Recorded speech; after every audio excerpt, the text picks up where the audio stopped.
Well, last time we got rid of a dead rat named Sammy. So this time we're going to find out about Dee Dee. We've got a BB and a Dee Dee in this class. This story contains a problem and a solution. Most stories do. Dee Dee was a mousy-looking kid. Unlike most children at Wayside School, she liked recess better than spelling. As soon as the recess bell rang, she would jump up from her seat and run out the door.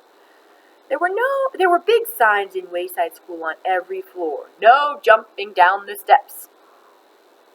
Dee Dee never seemed to notice those signs. She jumped down the steps. Some children took the stairs 2 at a time. Dee Dee took them 10 at a time. That was on the way down. It was funny. She never seemed to be quite in the same hurry on the way back up.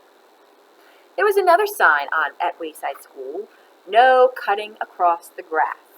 Dee Dee must not have seen that one either. She cut across the grass and ran up to Louis, the yard teacher. "I want a green ball, please." The green balls were the best. "I'm out of green balls," said Louis. "Okay, then I want a red one," said Dee Dee. The red balls were just about as good as the green ones. They didn't bounce as high, but actually sometimes you didn't want a ball to bounce too high. "I'm out of red balls too," said Louis. "Do you have anything left?" asked Dee Dee. Dee Dee meant anything besides the yellow ball. There was one yellow ball at Wayside School, and Louis was always trying to get rid of it. It didn't bounce, and it never went the way it was kicked. "Anything at all?" asked Dee Dee.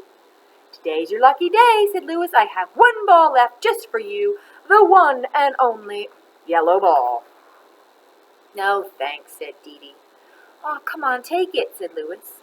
"Why don't you ever have any green or red ones?" asked Dee Dee. "I do, but the other children ask first. By the time you get out here, they're all gone." Remember, Dee Dee's all the way up on the 30th story. "That's because I have to come all the way from the 30th story." "How do you expect me to compete with the kids on the first or second?" she asked. "That's why I saved you the yellow ball," said Louis. "Everybody wanted it, but I saved it just for you." "I bet," said Dee Dee. She took the yellow ball and bounced it on the ground. It stopped dead with a thud. She stepped back, ran up, and kicked it. It went backwards over her head. She didn't even bother chasing it. Instead, she played hopscotch with Jenny and Leslie. She thought it was disgusting. The next day, Dee Dee asked Mrs. Jules if she could go to recess early. "Why?" asked Mrs. Jules.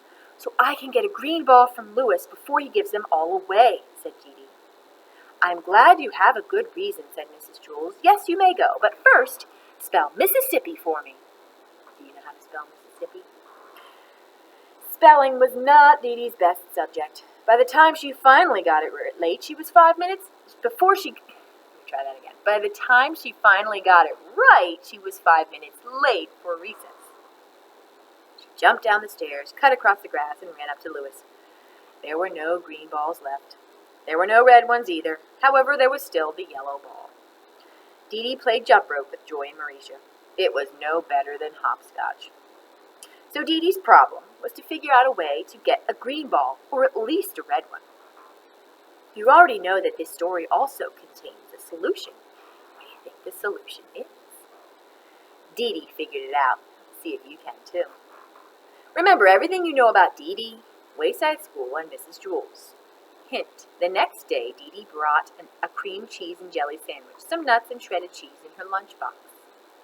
Here's what happened. Just before recess, Dee Dee smeared the cream cheese and jelly all over her face. Then she stuffed her mouth with nuts and hung the shredded cheese from her nose. When she closed her eyes, she looked just like a dead rat. Really? Todd was in on the plan. "Mrs. Jules," he called out, "there's a dead rat in the classroom." Mrs. Jules was very put out. "I want that dead rat outside immediately." When Mrs. Jules said immediately, she meant it. Dee Dee instantly found herself outside on the playground. "I want a green ball, please," she said. Louis pretended that he hadn't heard her. "May I please have a green ball?" asked Dee Dee. "I can't read today." Louis gave her a green ball. "I don't know how you did it, Dee Dee, but you're first today," he said. When Mrs. Jules found out that Dee Dee and Todd had tricked her, she sent Todd home early on the kindergarten bus. Why not Dee Dee? Dee Dee threw the green ball on the ground. It bounced 50 feet straight up in the air, and then she caught it. You don't like me, do you? She asked Louis. Sure I do, said Louis. No, you don't, said Dee Dee. Yes, I like you, said Louis. No, you don't, Dee Dee insisted. Yes, I like you, I really do. Are you sure? Asked Dee Dee. Yes, don't you believe me? I guess so, said Dee Dee. Do you like me? Asked Louis. You bet, said Dee Dee. You're my best friend. Terrific, said Louis. I've always wanted to be friends with a dead rat. I still don't know why Mrs. Jewell sent Todd home on the kindergarten bus, but not Dee Dee. I guess because Todd always goes home on the kindergarten